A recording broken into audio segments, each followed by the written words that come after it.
They're away and racing now, Not On Friday, fairly well. Ruahua Pride drifting back towards the tail end, and Bell of Halle dropped out towards the tail. Not On Friday, the early leader. Here's Vigil going forward now. It's rushing up towards the front, and they're followed then by Salius on the improve in company with Rubidium, and settling just behind these is Bracken back as they settle fully now. Vigil, the leader. Tenacity going up to second near the 1600. Then came Salius up to third, followed by Cinder's Dream. Not On Friday, fifth. The rail, a length and a half further back in the field came Rubidium and Bracken back, and they're trailed then by Country Walk, Arctic Set on the outside, and further back is Shame on the rail, followed by Nightclub and Tripping. Then Kirov Dancer well back on the inside of Sistine, and then Pontal Lass, followed by Bella Valet. Second to last is a Soldier, and last of all, as they run along the back, is Ruahua Pride now. So they're heading towards the 1200 metre mark here, and out in front now, Tenacity had gone to the lead over Salius. Vigil has let them go, and she's sitting third, a length to Cinder's Dream, a length and a half to Not On Friday, a half Rubidium, 2 lengths to Bracken back on the inside of Arctic Scent, 2 lengths then Country Walk and Shame, followed by Tripping, trapped out a little there. Next is Nightclub from Kirov Dancer and Sistine. 1 further back is Pontal Lass, at least 12 from the leader. Then Bella Filet, and a couple of lengths further back in the field is a Soldier on the outside of Ruahua Pride. They've gone past the 800, nearing the turn in the Wakeful now, and Tenacity just in front of Salius. A length to Cinder's Dream. Vigil on the rails is fourth, and then Not On Friday, followed by Rubidium, Arctic Scent. Tripping next to the outside from Bracken back when they sweep into the straight, and they're followed by Country Walk. Pontal Lass a long way back with Bella Valet. Round the turn, and Tenacity is first into the straight at the 400. A length and a half to Salius and Vigil. Not On Friday called on is finishing well. Down the outside comes Rubidium and Bracken back, and further back is Shame and Kirov Dancer. With 250 to go, Salius at race 3 in front now for Pat Hyland. Led clearly from Not On Friday, then Rubidium and Tenacity. Pontal Lass on the rail, but all Salius inside the 104 in front of Not On Friday and Pontal Lass, and Salius bolts it in. Salius first, Not On Friday second, Pontal Lass third, finishing very quickly on the rail, and then Rubidium followed in by Bracken back, Arctic Scent and Tripping. Behind them was Shame and Vigil, Country Walk, and they were trailed then by Kirov Dancer, Bell of Palais. Further back is Nightclub and Sistine, Cinder's Dream, Ruahua Pride towards the tail of the field, with a Soldier a distance last in it. Number 14 there, the winner, Salius, has blitzed them at the juicy odds of $20.10 and $6. Second, number 15, Not On Friday, at $2.50. And third, number 1, Pontal Lass, at $3. The time of 2:1.5, number 14, Salius, written by Darren Beedman. Takes it out and double for Darren. He took out the first. Number 14, Salius, with wonderful acceleration in the early part of the straight, breaking away, and has powered on to beat Not On Friday, number 15, second, and third to number 1, Pontal Lass. Pontal Lass, written by Damien Oliver, finishing very quickly on the inside. Damien's now been placed in this race 3 of the last 4 years, hasn't quite managed to crack it for victory yet. 14, 15 and 1, fourth in number 4, Rubidium, and fifth was number 7, Arctic Scent. 14, 15 and 1. Yes, a fine performance by Salius. Pat Hyland was a little concerned that she might not be able to stay. So there we have it, the numbers 14, 15 and 1 in the Wakeful Stakes. 14 Salius from 15 Not On Friday, and 1 Pontal Lass. Full descriptions of races right throughout the afternoon, including the Victoria Derby. Updating the cricket. Okay, thanks very much, Tim. They're in the mounting yard now for the running of the Victoria Derby. The jockeys have just been introduced to the crowd.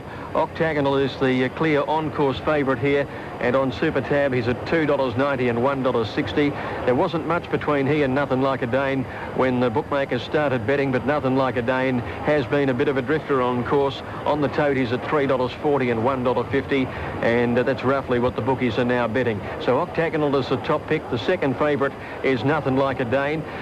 John Hawkes with 3 runners in the race. The third pick is Donar. It's number 4, showing $7.10 and $1.90. Others in the market are 7 Cattle in opening at $6.30 and $1.60. It's well in the market.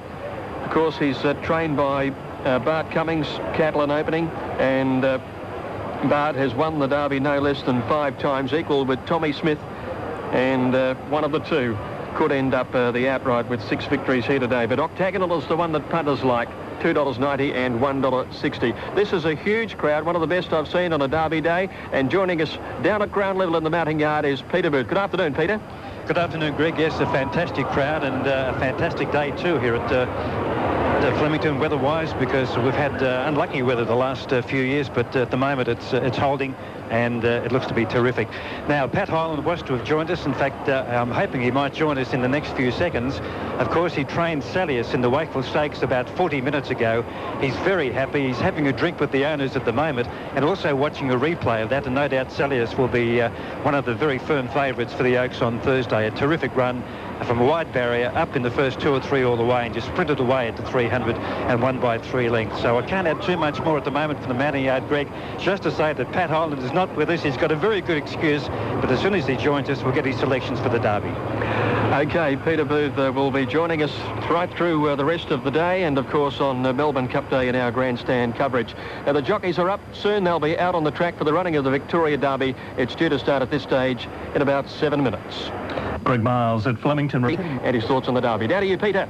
Yes, thanks, Greg. I think he might have had a couple of whiskies before the race. He's had 2 or 3, I think, after the race, but well done. A terrific win in the Wakeful, Pat Hyland. Thank you, Peter. Yeah, and the Oaks? Yeah, well, she goes into the Oaks now. I mean, I think she's a very good filly, this. You know, her form's been special up to now, and I must say I didn't expect her to win as easily as she did, but, you know, I was very hopeful that she'd run really well.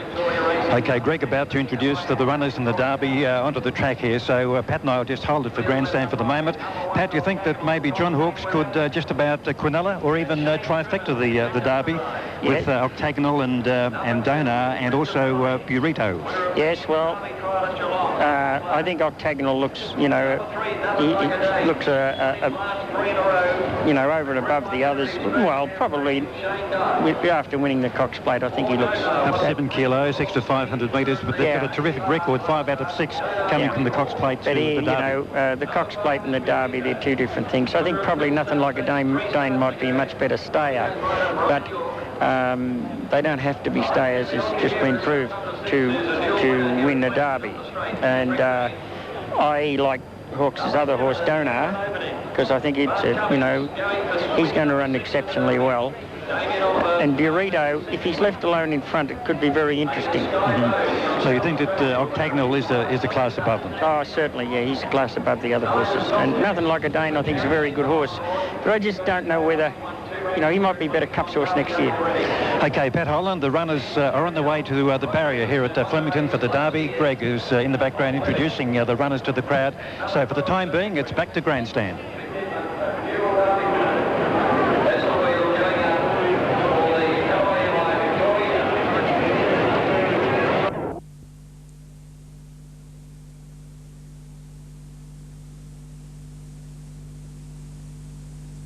They're off.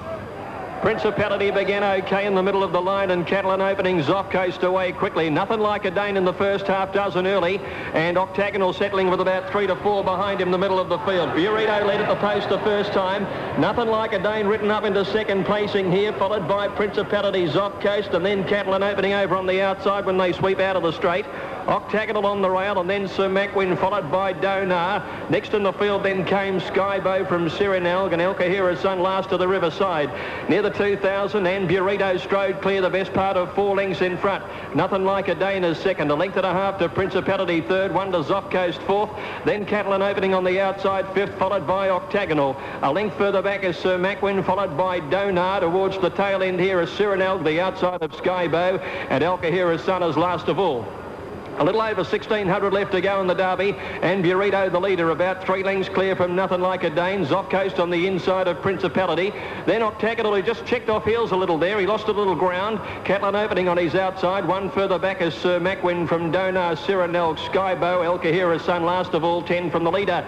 1,400 to go, and Burrito out in front. Nothing Like a Dane is 2 lengths away second. 2 lengths further back in the field, Principality the outside of Zoff Coast, and 2 lengths Catalan opening. 1 Octagonal, the middle of the field on the rail. 1.5 further back, Sir Macwin, and then Donar, Sirenelg, Skybow, and El Kahira's Son last of all. They're not going very hard. Out in front, Burrito by 1 length, Nothing Like a Dane. 1.5 lengths to Zoff Coast third, the inside.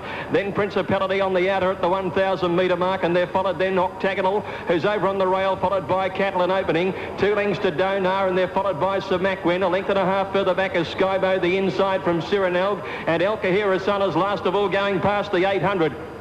They're in search of the turn, and Burrito is the leader, only about a neck in front now. Nothing Like a Dane up to challenge him. Principality third, Catlin Opening coming around the outside, and then Zopcoast. Octagonal waiting when they sweep for home, easing off the fence now, and then Sir Mackinnon and Surinel they corner, and into the straight they run with Nothing Like a Dane going up to Burrito. 2 lengths further back, Principality, Zopcoast and Donar. Then Catlin Opening on the outside. Octagonal hard ridden at the moment. Nothing Like a Dane straight to the front at the 250 from Burrito. Then Donar pushing through. Octagonal and Catlin Opening are coming. Nothing Like a Dane 2 lengths. Here comes Octagonal now. Scriven winding him up. Nothing Like a Dane in front. He's a length clear from Octagonal. Nothing Like a Dane holding on. Nothing Like a Dane. 1 and a length Octagonal. 3 lengths Donar third. Then came Skybo running a big race, followed in by El Kahira's son, Catlin Opening, Zopcoast. They were trailed by Burrito, Principality, Sir Mackinnon, and last to finish is Sirenelg. Nothing Like a Dane has outstayed them to win the Derby. Nothing Like a Dane number 3 returns 330 and 140. Second number 1, Octagonal 140, and third has gone to Donar number 4 210. Number 3, Nothing Like a Dane, ridden by Shane Dye, ridden from the front, taking the lead soon after turning. He's outstayed Octagonal, who's come with a great burst. But Nothing Like a Dane has held him comfortably. Donar's run third, Hawks second and third, behind Nothing Like a Dane. Gay Waterhouse, the first woman to train a Derby winner. Part owned by her father, Tommy Smith, who's won the race 5 times. Nothing Like a Dane. Into the Melbourne Cup, most likely. The time 2:36.5, the last 634. Victory for Nothing Like a Dane. Out in front, or sitting on the pace second. And a wonderfully strong win. Fantastic performance, and Gay Waterhouse will really have the stands rocking. She'll be jumping for joy in the mounting yard. Great for racing, this lady. This horse had a terrible, well, what could have been a terrible setback last week, or the week leading into the Cox Plate, when he played up in the stripping sheds after working. And he was able to get away with rearing high, getting caught up in a barrier. He very nearly castrated himself, was how bad it was. But he got over that mishap, a little bit of bruising, and he was okay to work and train, and away he went with this Derby. He's won 4 straight. He's done all this on one preparation. He's won the Spring Champion Stakes. He's won the Victoria Derby. Shane Dye rode Octagonal to the victory last week. Always committed to ride Nothing Like a Dane in the Derby, and he's taken out the big one. And a rousing reception. Maybe Shane Dye has turned the corner. He was a jockey they loved to throw abuse at ever since he took out, or should have took out the Caulfield Cup on Viander Cross, but the 2 big ones in 2 weeks running, I think they might have just forgiven him. Ladies and gentlemen, the Victoria Derby winner, Nothing Like a Dane. Shane Dye takes the 2 big ones, the Cox Plate last week, switches to Nothing Like a Dane in the Derby. Gay Waterhouse, the first lady to train a Derby winner. Nothing Like a Dane by Dane Hill from Like a Pretender, who's by Sir Tristram. Raced by Mr. and Mrs. Tommy Smith, J. Hodge, Mrs. H.J. Dalton. Bred by the Arrowfield Group in New South Wales. Nothing Like a Dane, ridden by Shane Dye. Defeats Octagonal by Zabeel from 8 Carat, ridden by Shane Scriven, and Donar by Kenny Ladd from Springthorpe, ridden by Greg Hall. 2nd and 3rd from the John Hawkes team. 4th home was Skybo, and 5th El Kahira's son in the time 2:36.5. Now the winner 3:30 and 140, 2nd 140, and 3rd 2:10. Quinella 3:30. The exacta $10. The trifecta's paid $33.10, and the double $98.30. Here's Gay Waterhouse coming back into the mounting yard now, and Shane Dye will no doubt shed a tear.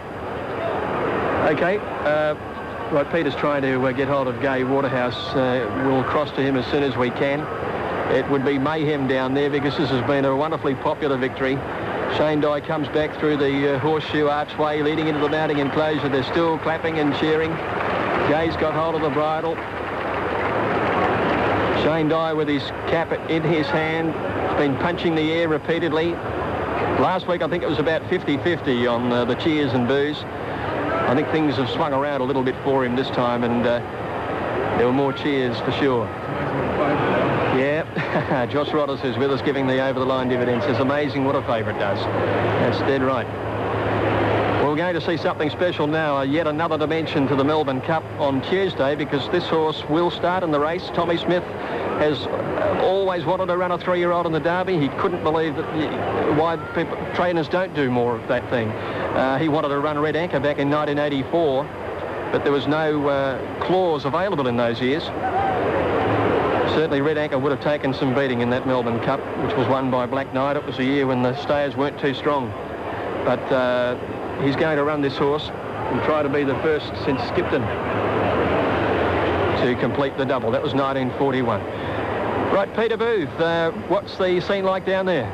Well, Greg, Peter Donegan will have an interview with Gai Waterhouse in just a moment, so just keep an eye on Channel 10 for that. He didn't succeed very well in the first attempt because we had about 15 camera people around him, or around Gai, which he came down from the stands. She's currently flanked by about, camera people and press. There must be 8 deep around her in the mounting yard, and hopefully Peter Donegan will get a reaction from Gai Waterhouse in just a moment. He's there now, Peter, with Shane Dye. Let's join Peter Donegan. If you had scripted the race, you couldn't have scripted it better than that. No, that's right. And if I was going to miss the kick, we were going to lead on him and make it a true staying test, because we've always believed he's going to be an outstanding stayer and an outstanding 1.5 war horse. Turn around so we can see your face okay. There, mate. Yeah, well, coming to the turn, you must have been just delighted with the run you'd had. Did you know where Octagonal was at that stage? I had no idea, and I just didn't want to go for him too early, because there's a type of horse who gets lost. But I could see them coming just before the clock tail, and when I went for him, he just found that length, which we had to. Can he win the Melbourne Cup? Be a brave man to say he can't with about 47.5 on his back, because he just settles. You could ride him back in the Melbourne Cup. It's not going to be a 24-horse field, and he'll just go to sleep. Can you get down to that weight? Definitely. No risk for him, I will. Congratulations. Thank you. Shane Dye, the winning rider. Shane Dye, and he was speaking there with Peter Donegan from Channel 10, and Peter Booth, Shane Dye down to the 47.5. He really does give another dimension to this Melbourne Cup. Yes, he had a big day at Moonee Valley, having a big day at Flemington. Yes, a new dimension to it, because really we haven't been talking about Nothing Like a Dane in Cup discussions, but of course he comes right into it now with 47.5. I can tell you that Gai Waterhouse just brushed me a moment ago. She went out to bring the horse in, and she was flushed in the face with excitement, Greg. Now, I'm just wondering whether Peter Donegan might be trying to get Gai Waterhouse. There'll be a delay in the posting of correct weight. Danny Nicholas wishes to view the steward's video. Reporters and TV people must be about 6 or 7 deep down in the mounting yard, and we'll just wait and see whether in fact we can crack an interview with Gai with Peter Donegan of Channel 10. But a mighty win, and they came past me with about 150 metres to go, and I just thought Octagonal might get up and beat Nothing Like a Dane, but Nothing Like a Dane, I think, had about 3/4 of length at the finish, Greg, to square. Yes, it was about that. He was closing pretty quickly, but I think Nothing Like a Dane was always going to hold him. He seemed to have a little bit left all the way down the straight. It was a very, very confident ride by Shane Dye. He really went for the whip. Now, Danny Nicholas, who rode Skybow, he's delayed the posting of correct weight because he wanted to have a look at the steward's video film. He's run 4th on Skybow. 3-1-4. Octagonal has run 2nd, and I think it's Octagonal that's interfered with him.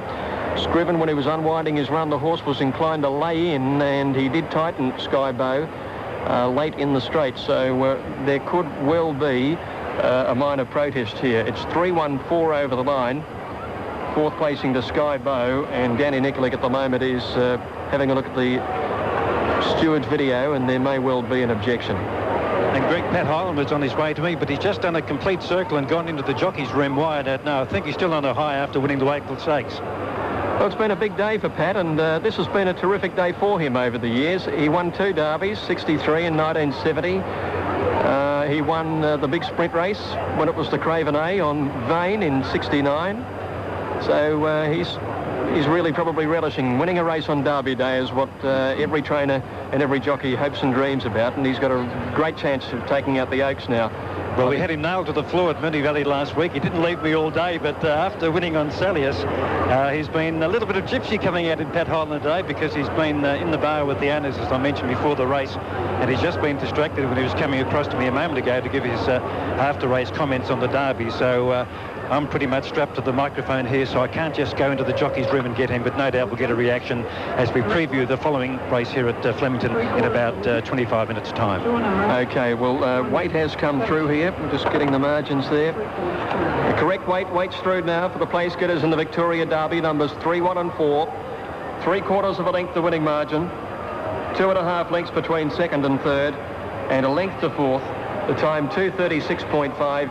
The last 634 correct weight.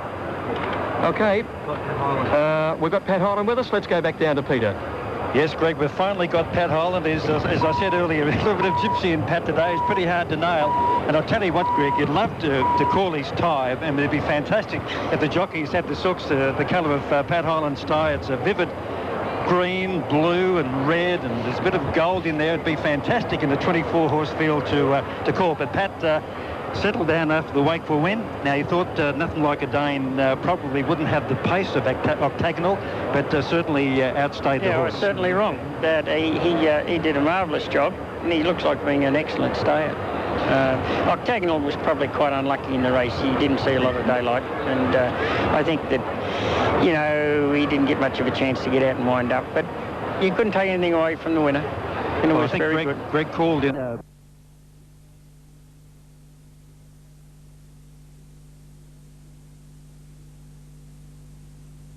They're off. Jern just sort of walked out of the stalls. He's towards the tail end, and Danewin began running out in front in the early stages from All Our Mob, Alcove and Starstruck. Station Hand is whipping up quickly, and Rosie Eildon is letting loose on Just Apollo, going towards the front as well, and then came It's All in Fun. Settling Station Hand held out Just Apollo second. Danewin on the rails as third, Alcove the outside. One further back, It's All in Fun, followed then by Starstruck, a length and a half to All Our Mob, Royal Snack, Pratara's Bay, Storm and Jern last of all, 1,500 out. And Station Hand the leader, Just Apollo is second by a length. Danewin is third, Alcove is fourth, It's All in Fun is fifth the rail. A length and a half further back is Starstruck, 1.5 further back is All Our Mob, the inside of Royal Snack. 2 lengths Pratara's Bay, second and last Storm, and a neck away on the inside is Jern. It's Station Hand at the 1,200 metre mark, a length and a half clear from Just Apollo. Danewin is third on the inside of Alcove. 1.5 away then came It's All in Fun, being followed by Starstruck, and then All Our Mob and Royal Snack together. 2 lengths Pratara's Bay, second to last Storm, and last on the inside is Jern. So they head along now with about 850 metres to go. Station Hand 3/4, Just Apollo is second. Danewin on the rail is third. On the outside is Alcove, followed by It's All in Fun, Starstruck. 2 lengths to All Our Mob on the inside of Royal Snack. Then Pratara's Bay, Jern on the inside of Storm when they sweep towards the turn.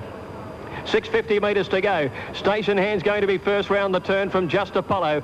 Alcove on the outside, coming at them 3 wide. Danewin sweating on a run. There's the gap as Just Apollo rolled off the fence. Oliver saw it and pushed Danewin into the clear now. At the 400, Station Hand joined by Danewin. The favourite took the lead, and 3 lengths further back, It's All in Fun. Starstruck's running on well. Further back is Jern, Pratara's Bay. Danewin in full flight for Oliver below the 200. Led by 2 lengths now to Station Hand, Starstruck. Pratara's Bay and Jern are running on. Danewin clear though with about 75 to go from Starstruck and Pratara's Bay, but Danewin will win it. Danewin from Pratara's Bay. Starstruck just held third, I'd say, from Jern the outside, and then All Our Mob. Clear of Station Hand, It's All in Fun, and then came Storm, followed by Just Apollo, Royal Stack, and Alcove as last.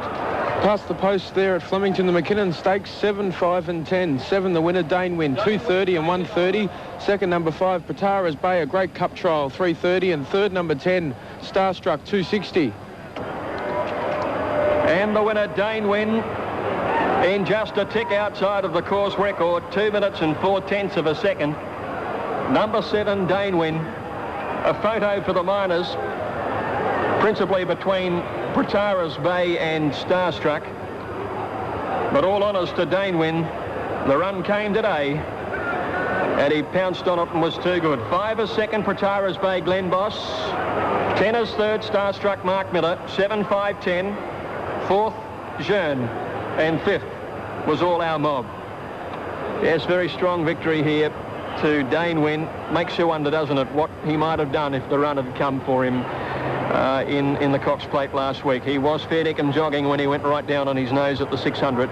The gap came today when Just Apollo rolled away from the fence. You could have driven a truck through it, so big was the space, and Oliver couldn't miss it coming, of course, and he just he clicked Dane Wynn. He's I think perfectly described by Oliver when he rode him for the first time in the Caulfield Stakes. He's a horse with a brilliant sprint for a short while, and then he grinds. Bob Thompson's talking to Channel 10.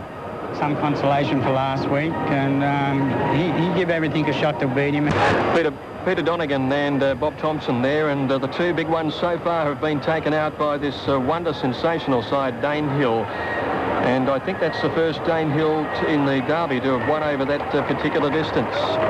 Dane Wynn, of course, beaten in both Derbies last year. And nothing like a Dane taking the Derby at the classic distance today. Dane Wynn following up with a overpowering victory in the Mackinnon, and Pratara's Bay running a very, very eye-catching race. I think he's one of the few in the Waterhouse team that is going to keep on improving. Here's the winner of the Mackinnon Stakes. Dane Wynn by Dane Hill, who's won the two Group 1 so far today from Coattail House, raced by Sonny Yam at A Chung, trained by Bob Thompson, and Dane Wynn giving Damien Oliver his second straight Mackinnon Stakes win. Second, Pratara's Bay by Ministerial from Apple Dapple, Gay Waterhouse in Glenboss, a wonderful Melbourne Cup trial. And third, Starstruck by Hall Pack from Cuddamy Red, Kay Miller and Mark Miller. Fourth, Jearn, and fifth was All Our Mob. The winner $2.30 and $1.30, second $3.30 and third $2.60 on the numbers 7, 5 and 10, $2.30, $1.30, $3.30, $2.60, Quinella $30.50, the exacta $39.40, the trifecta $402.40, and the double for 3 and 7 $5.20. A very strong win, and now that he's won at the 2,000 metres, he looks a stronger horse than he was as a 3-year-old. I'm sure he can run the 2,400 metres and give a great sight in the Japan Cup at the end of November. Ladies and gentlemen, our representative in the Japan Cup at the end of November, Dane Wynn, returning to scale after taking the Mackinnon Stakes. Okay, Peter, it must be a terrific sight down there. Racer's Edge is ready with Social Rule, Brawny Spirit.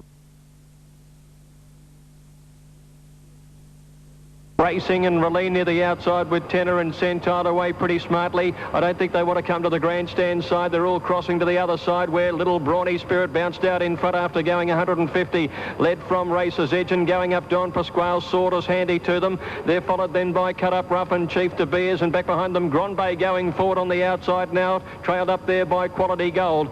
With about 800 metres to go. Brawny Spirit the leader, getting away from the rail as he does. Racer's Edge goes up on his inside, almost joins him. Don Pasquale third ahead of Sword, and then Grand Bay the outside from Cut Up Rough. Chief De Beers is next from Social Rule, the rail, and Just Awesome. Rooseland getting up on the inside.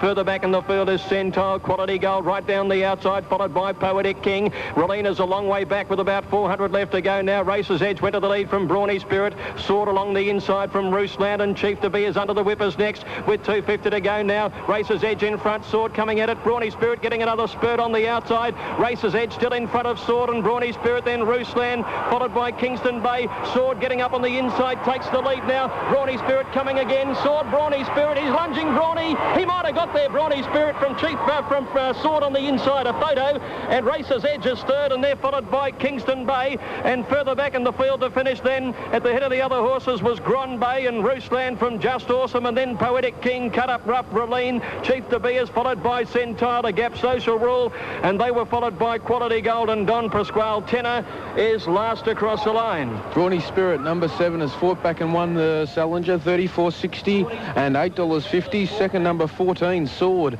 $2.90, and third, number 3, Racer's Edge, $2.90. Judge naturally calling for the photo. This has been a terrific fighting effort. He's got the number 7, gets there. Number 7, Brawny Spirit, Michael Clark. Second to number 14, Sword, who looked to have it shot to pieces. And third, number 3, Racer's Edge, written by Wayne Harris. 7, 14 and 3. And they've run 1:8.4 for the 1,200 metres. Well, a lovely win there by Brawny Spirit. Mickey Winks will be absolutely jumping out of the stands, clearly headed. He's a hanger. He drew one, went to the front, drifted out, lost the lead, but he's claimed it again. And at around 25 to 1. The little horse who last won up the straight here as a 3-year-old on Ascot Vale Stakes Day has returned to the winner's stall, and Michael Clark wins his third Group 1 sprint on day.